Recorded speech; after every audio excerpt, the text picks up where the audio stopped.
ليلة الأيتام اجوا البيت أمير المؤمنين عليه السلام، اجوا البيت أمير المؤمنين ووقفوا على باب داره صلوات الله وسلامه عليه، وكانوا يبكون على بابه يصيحون: من لنا بعدك يا أبا الحسن؟ هيك يصيحون: من لنا بعدك يا أمير المؤمنين؟ هيك يقولون.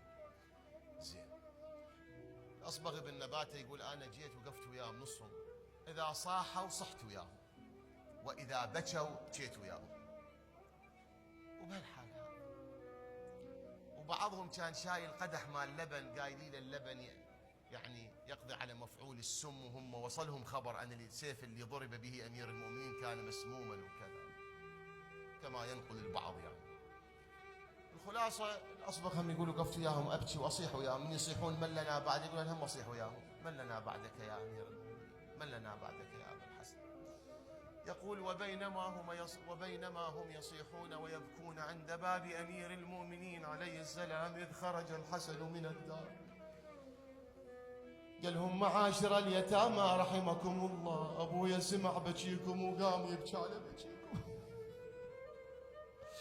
فعلي أبو الأرامل واليتامى والد الأرامل واليتامى.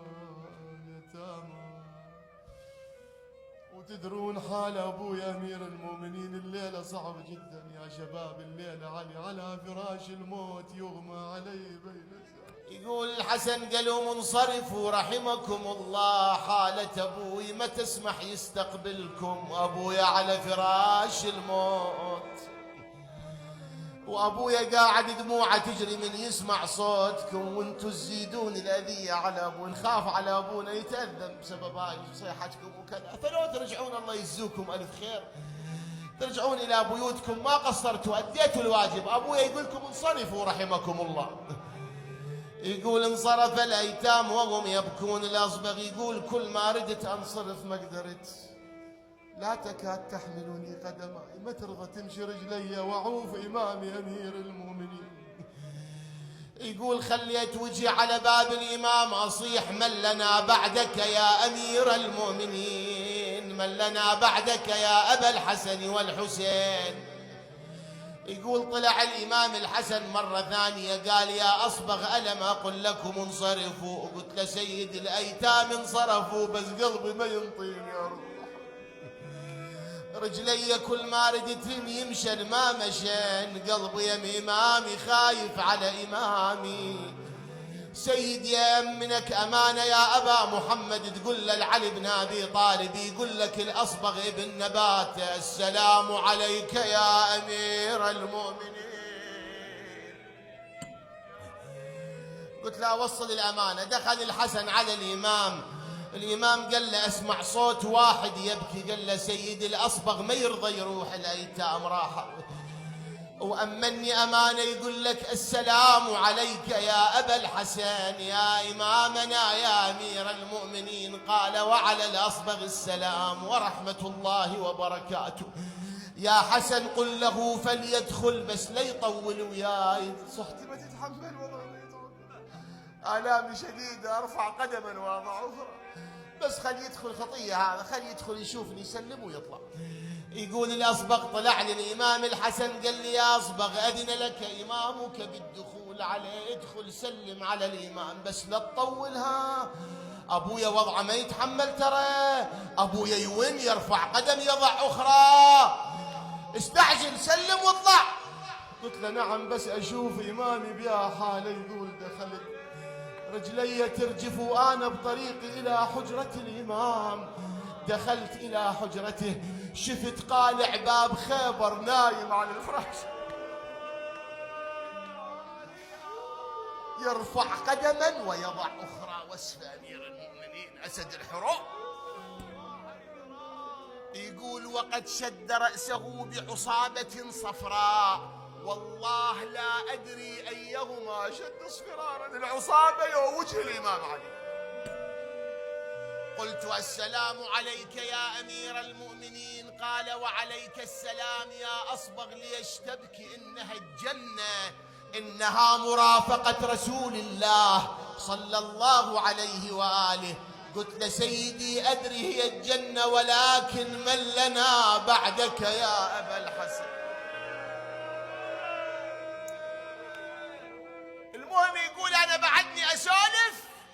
الإمام أغمي عليه. الحسن قال لي أصبغ اطلع من الدار، اطلع. يقول طلعت من الدار، أفاق الإمام قال لهم هذا الجراح السكوني ما تجيبوا لي يا أخي شوف ايش بيه. جابوه هذا السكوني، قال لهم ذبحوا لي شاة، ذبحوا له شاة، طلع عرق من رئة الشاة. والله يعوز علي يا أبا الحسن أقول هذا الكلام، واسفة أقول هذا الحكي والله. قال لهم هذا العرق كون أدخله بجرح الإمام وأنفخه وأشوف ضربة وين واصلة. صعبة والله. راس علي بن أبي طالب هذا فعل ذلك وأخرج العرق، وإذا بدماغ الإمام بهذا العرق. قال له سيدي يا أبا الحسن اعهد عهدك وأوصي وصيتك، فالضربة وصلت إلى أم رأسه. بكى الحسن، بكى الحسين، بكوا أولاد الأمير. اندقت الباب من الداخل، منو الطارق يردون العباس، منو يريد اجى العباس، وإذا بزينب واقفة ورا الباب. زينب ندهت العباس صاحي وصوت اشحدها. سامعين سيد جاسم يقرأ؟ قالوا يا العجيد اختاياك تريد تشوف والدها. هاي طبعا بهالطور سيد جاسم بالستينات والسبعينات كان يقرأ كاسيتات قديمة. زينب ندهت العباس وابو فاضل تلقاها ينشف دمعة عيونها وينشف دمع عينها. يا زينب عامر اشتردين يم الخدر ناداها، صاحت والعيون عبايا شلون اصواب حامد جار. اسمع ويد عندكم صار يا اخويا والهواشم هاي كلها تنوح اشاهدها. قالوا خي زينب عظم الله لك الاجر.